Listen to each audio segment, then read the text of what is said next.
Hello students, welcome to internetpadhai.com। आप सभी का बहुत बहुत स्वागत है। मैं यहाँ पे आपको 6 to 12th का सिलेबस करवाऊंगी और जैसा कि आप सभी को पता है वो सिलेबस मैं आपको कंप्लीट करवा रही हूँ और यहाँ पे मैं आपको वो पूरा सिलेबस बिल्कुल सीक्वेंस वाइज कवर करवाऊंगी। और अगर आपको पीछे का कोई वीडियो छूट गया या फिर आपने पीछे के वीडियोस नहीं देखे हैं तो आप internetpadhai.com पे उन वीडियोस को देख सकते हैं। इसके अलावा internetpadhai.com पे आपको पूरा सिलेबस सीक्वेंस वाइज मिल जाएगा। और इसके अलावा से 6 to 12th का सिर्फ यही सब्जेक्ट नहीं, से मैथ्स है, फिजिक्स है, केमिस्ट्री है, उन सभी के कंप्लीट कोर्सेज आपको सीक्वेंस वाइज मिल जाएंगे। Hello students, welcome to internetpadhai.com। आप सभी का एक बार फिर से स्वागत है। देखिए, हमारा चैप्टर चल रहा था क्लासिफिकेशन, है ना। तो उसी चैप्टर को हम कंटिन्यू करेंगे क्योंकि उसके अंदर आपको बहुत सारी चीजें पढ़नी है। वही बात मैं बोलती हूँ, बेस पढ़ना है हमने, है ना, क्लासिफिकेशन का। तभी तो क्लासिफिकेशन की पूरी प्रोसेस जो है वो हम पढ़ पाएंगे आगे, है ना। तो यहाँ पे 11th में हम सभी पॉइंट्स जो आपके हायर क्लासेस में हैं उनका बेसिक पार्ट है ना वो रेडी करते चलेंगे, ठीक है। देखिए, यहाँ पे अगर हम बात करें, जैसे अभी तक हमने सिर्फ ये पढ़ा है कि क्लासिफिकेशन के बारे में पूछता है कि व्हाट इज क्लासिफिकेशन, आपसे पूछ लिया जाता है, तब आप क्या जवाब देंगे। जो मैंने आपको बताया है, वीडियो नहीं देखे हैं तो पीछे का देख लीजिए, ठीक है। देन हमने पढ़ा कि जो क्लासिफिकेशन है उसकी ज़रूरत क्यों पड़ी या क्यों किया गया क्लासिफिकेशन, है ना। कॉमन सेंस से भी आप इस क्वेश्चन का आंसर दे सकते हो, इसके लिए आपको कोई थ्योरी लगाने की ज़रूरत नहीं है। अभी हम क्या पढ़ने वाले हैं, हिस्ट्री पढ़ेंगे हम, कि जो क्लासिफिकेशन किया गया वो मतलब किस किस बेसिस पे किया गया, क्या मतलब वर्गीकरण जो है पुराने टाइम में इसकी क्या सिचुएशन थी, आज के टाइम में इसकी क्या सिचुएशन है ना, उसी को हम कंटिन्यू करेंगे। तो चलिए स्टार्ट करते हैं। आज का जो हमारा टॉपिक है वो क्या रहेगा, आज का हमारा टॉपिक रहेगा कि जो क्लासिफिकेशन हम पढ़ रहे हैं उसका इतिहास।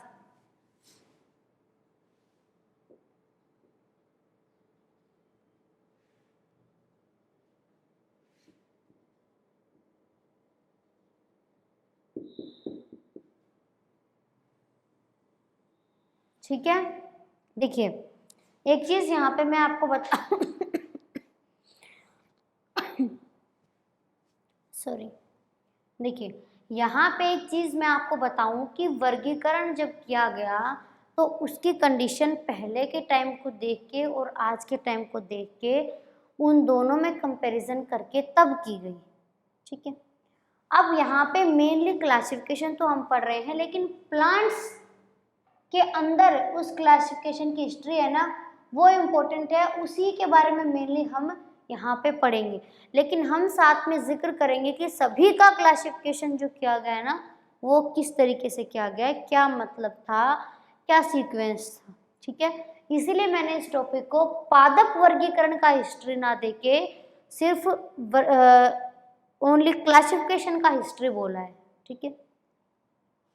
देखिए यहाँ पे अगर हम बात करते हैं, जैसे कि हमने बोल दिया भाई क्लासिफिकेशन किया गया क्योंकि सभी जीवों को पहचानना आसान नहीं था, उनके बीच में रिलेशनशिप की बात भी थी। तो अगर हम बात करें स्टार्टिंग के टाइम की, कि जब से मानव सभ्यता का प्रारंभ हुआ उस टाइम से क्या किया गया कि तभी से जीव तो बहुत सारे हैं। आप पेड़ के पास बैठते हो, आपको पेड़ दिखता है, उसके आसपास छोटे मोटे कीड़े मकोड़े अलग अलग टाइप के कीट वो आपको दिख जाएंगे। घास में आप बैठते हो तो बहुत सारे कीट पतंगे उड़ते दिखते हैं। तो क्या किया गया कि जिस टाइम से मानव सभ्यता का प्रारंभ हुआ तभी से क्या किया गया कि ये जो क्लासिफिकेशन है ना किसका, लिविंग बीइंग्स का, इनका जो क्लासिफिकेशन है उस चीज को मतलब महसूस किया गया कि हाँ वाकई में क्या है, इसकी जरूरत है, जीवों के वर्गीकरण की जरूरत है। क्यों है, क्योंकि बहुत सारे में पेड़ पौधे हैं, जीव जंतु है, कीड़े मकोड़े हैं, छोटे कीट हैं, मानव भी है, पशु है, सभी हैं जीव जंतुओं में। तो वहां पे क्या किया गया, उन सबको ही देख करके क्लासिफिकेशन का जो विचार है वो बनाया गया। और यहाँ पे ये तो हमने बोला कब से बताया, ये मानव सभ्यता के टाइम से। और दूसरी जैसे बोल रहे हैं कि कुल मिला के बात ये है कि पहले जैसे कि क्लासिफिकेशन जो था वो जनरली अगर हम देखें तो बिल्कुल कॉमन जो एज जनरल लैंग्वेज जो हम जिसको बोलते हैं उसके बेसिस पे था। लेकिन उस टाइम ये भी नहीं पता था कि ये चीज़ एक्चुअल में ये मानव के लिए या सभी जीवों के लिए बेनिफिशियल है या नहीं। इसी चीज को बेस बना करके, आधार बना करके क्या किया गया, वर्गीकरण किया गया। ठीक है, क्या बताया गया,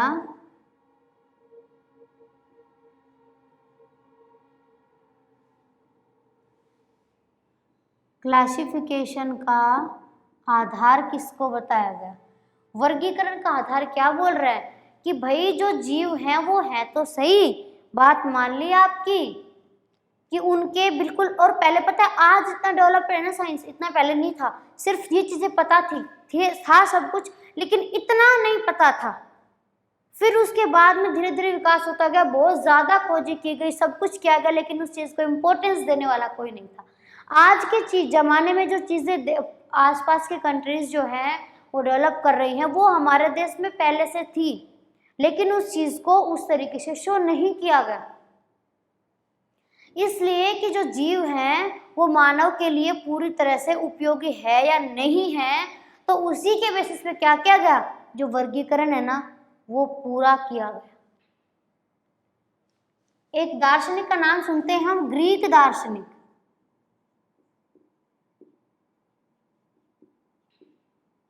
नाम है एरिस्टोटल, अरस्तु।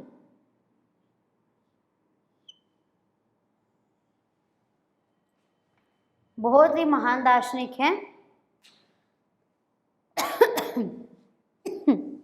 बहुत योगदान है इनका। जैसे अगर हम बात करें इनकी, तो सबसे पहले अगर कॉमन, अगर हम क्लासिफिकेशन की बात करें कि सबसे पहले तो जीवों में इनके बात कर रहे हैं कि जीवों को दो भागों में बांटा गया। कौन कौन से, ये जीव हैं, ले भाई जीव दे दिए, बोले ले दो भाग, ले दो भाग दे दिए।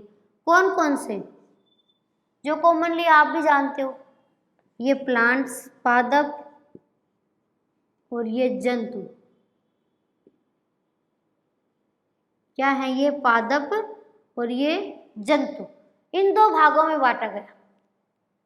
ठीक है, अब यहाँ पे जो प्राणी थे वहां पे उनका जैसे क्लासिफिकेशन अगर हम करें, वर्गों की बात करें, तो वो मेनली पता है क्या चीज को इम्पोर्टेंस दी गई कि जो रेड ब्लड होता है ना उसकी प्रेजेंस और उसकी एब्सेंस के बेसिस पर क्या किया गया, जो प्राणी थे, मतलब ये बेस भी बनाया गया एक कि जो एनिमल्स का वर्गीकरण किया गया, प्राणियों का जो क्लासिफिकेशन किया गया,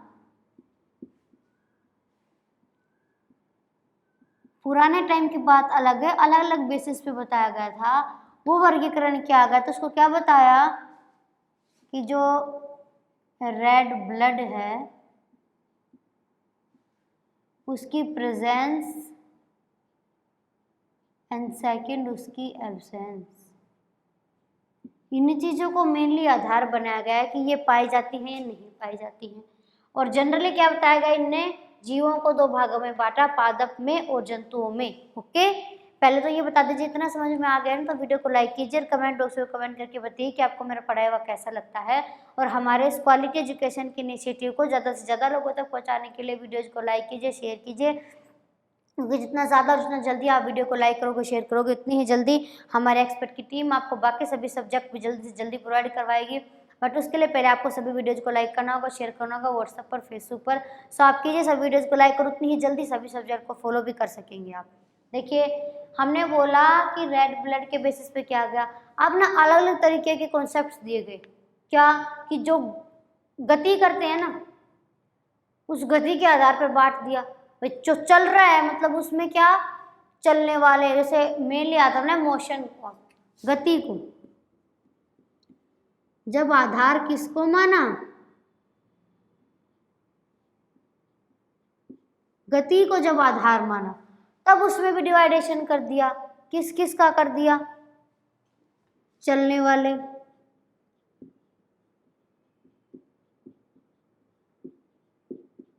ठीक है, उड़ने वाले,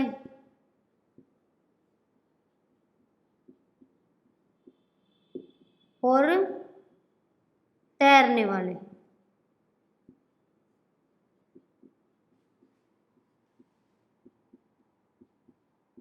कौन कौन से हो गए? चलने वाले प्राणी, उड़ने वाले प्राणी, तैरने वाले प्राणी। ले भाई एक बेस और आ गया यहाँ पे, इसके बेसिस पे भी करो अलग। तो मतलब कुल मिला के बात है कि सभी अलग अलग टाइप के जीव, मैंने आपको बोला ना, जो भी भिन्नताएं आपको देखती है उन्हीं की बेसिस पे डिवाइड कर दिया। कुछ जीव कैसे मिलेंगे भाई? जो चल नहीं सकते, धीरे मतलब जो तैर सकते हैं, ऐसी बात नहीं, चल नहीं सकते का मतलब है जो उड़ नहीं सकते। ओके, वो मिस्टेक हो गया। यानी कुछ चल सकते हैं, कुछ उड़ सकते हैं, कुछ थोड़ा थोड़ा उड़ सकते हैं, कुछ पानी में तैर सकते हैं। तो वो भी तो क्या है? वो भी तो बेस है। डिफरेंस तो है ना उनके बीच में।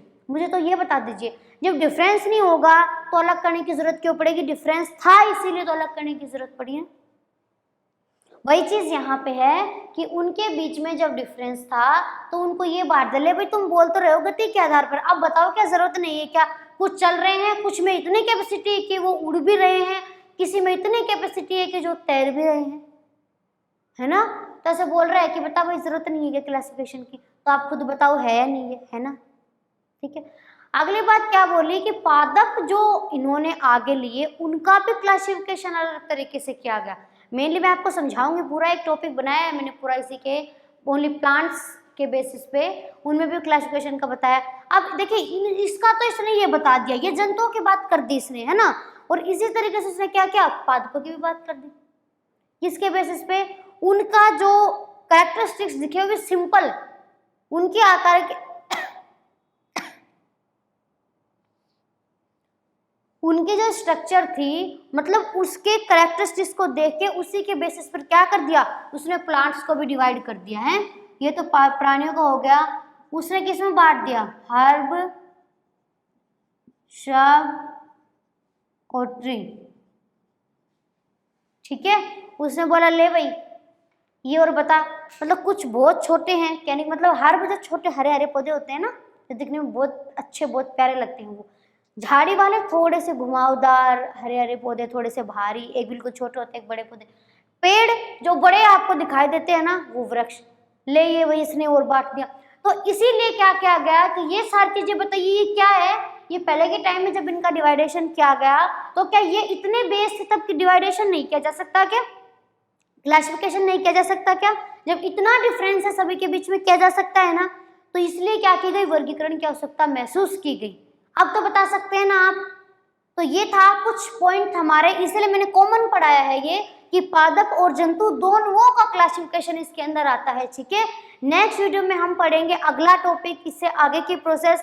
तब तक के लिए आप इन वीडियो इसको रिवाइज कीजिए, याद कीजिए। ठीक है, और आपका आज का क्वेश्चन है ना, वो ये बताना है कि जो यूकैरियोट्स होते हैं ना, उन यूकैरियोट्स में किस टाइप का राइबोसोम में बता दीजिए चलिए कि उसके अंदर किस टाइप का राइबोसोम पाया जाता है। बताइए कमेंट बॉक्स से कमेंट करके कि इस क्वेश्चन का आंसर क्या होगा। अगर आपको मेरा पढ़ाया हुआ समझ में आया, आपको वीडियोस पसंद आया, तो आप वीडियो को लाइक करके बताइए कि आपको समझ में आ गया है। और अगर कोई कन्फ्यूज़न है, कोई डाउट है, कोई क्वेश्चन है, तो आप कमेंट बॉक्स में कमेंट करके बता सकते हैं। यहाँ पे आपके हर क्वेश्चन का रिप्लाई दिया जाएगा। और यहाँ मैं आपको 6 to 12 का कंप्लीट सिलेबस करवाऊँगी। और इसके अलावा सिर्फ यही नहीं, आपको 6 to 12 के सभी क्लासेस के सभी कोर्सेज, सभी सब्जेक्ट के, वो आपको सीक्वेंस वाइज प्लेलिस्ट में मिल जाएंगे internetpadhai.com पे। इसलिए ना तो आपको कोई टॉपिक सर्च करने की ज़रूरत है, ना आपको कोई दूसरा ट्यूशन क्लासेस जाने की ज़रूरत है, ना पैसे वेस्ट करने की ज़रूरत है। पर इसके लिए आपको हम कंप्लीट मैटर दे रहे हैं, लेकिन आपको वीडियोस को ज़्यादा से ज़्यादा लाइक करना होगा, शेयर करना होगा। क्योंकि जितना ज़्यादा आप वीडियो को लाइक करोगे, शेयर करोगे, हमारे एक्सपर्ट की टीम उतनी ही जल्दी आपके सभी क्लासेस के अदर सभी सब्जेक्ट, उनके कंप्लीट कोर्सेज आपको प्रोवाइड करवाएगी, वो भी सीक्वेंस वाइज। और आपको पूरा मैटर जल्दी से जल्दी प्रोवाइड करने की पूरी कोशिश की जाएगी। वो आपको internetpadhai.com पे पूरा मैटर प्रोवाइड करवाएंगे। और अगर आपने सब्सक्राइब नहीं किया है तो कर दीजिए, और साथ में बेल आइकन को ज़रूर प्रेस करिए ताकि आपको डेली अपडेट्स मिलते रहें, चैप्टर टू चैप्टर आपको कंप्लीट सिलेबस मिलता रहे।